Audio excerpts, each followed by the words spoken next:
Investment Implications of a Shrinking Chinese Population by www.profitableinvestingtips.com.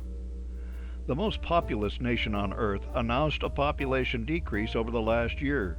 China has 1.4 billion people.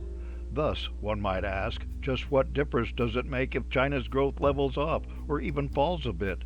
The issues for China and the investment implications of a shrinking Chinese population have to do with the demographic mix of people within that 1.4 billion population.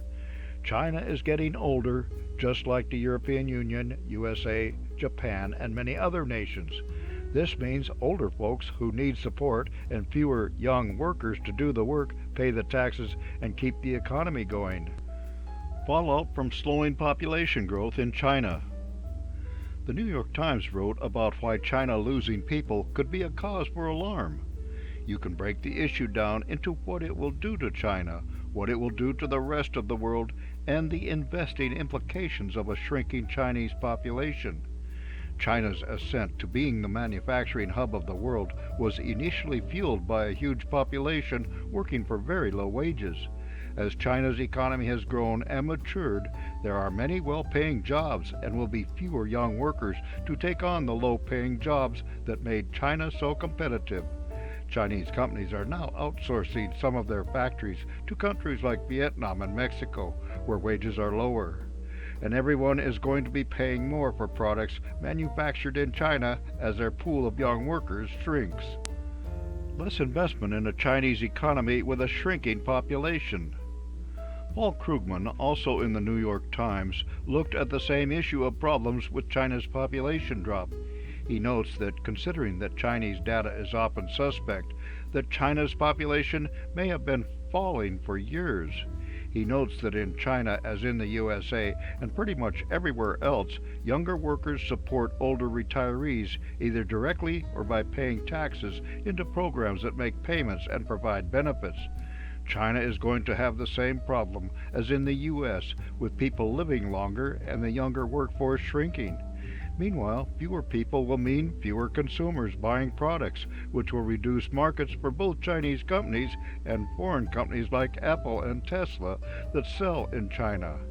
A somewhat hidden but potentially worse issue for China is that with a smaller working age population, there will be fewer factories, fewer new apartment buildings, fewer office buildings, and less investment across the board.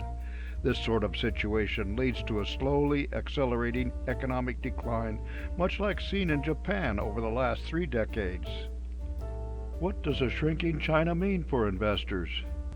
Many have benefited greatly from investing in China, and others have been burned due to the lack of transparency involved in investing in China.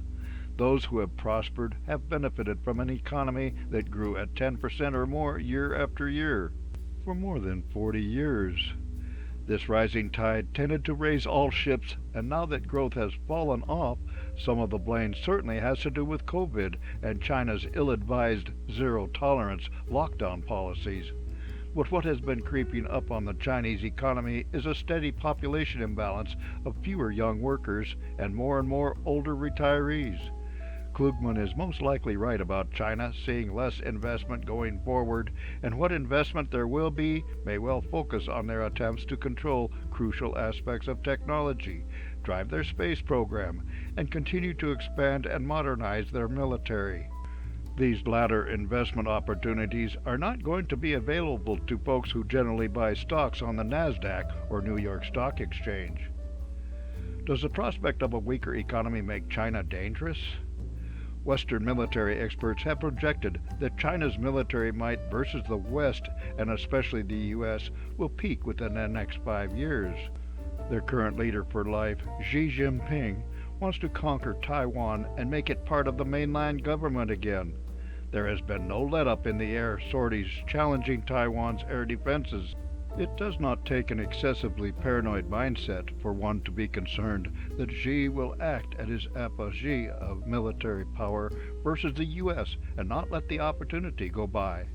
As bad as the Russian invasion of Ukraine has upset the investment works, an outright conflict over Taiwan would have far worse ramifications in the markets, supply chains, and in investments far and wide.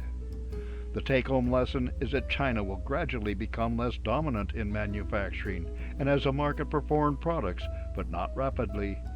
There are risks of a military misadventure if China sees a weakness in support of Taiwan. The most important part for U.S. investors is that China will bit by bit become less attractive as an investment choice. It does not mean that there will not be some excellent investment opportunities, but that investors will need to apply thoughtful approaches like assessment of intrinsic stock value and insist on sufficient transparency so that they can make well-informed choices. For more insights and useful information about investments and investing, visit www.profitableinvestingtips.com.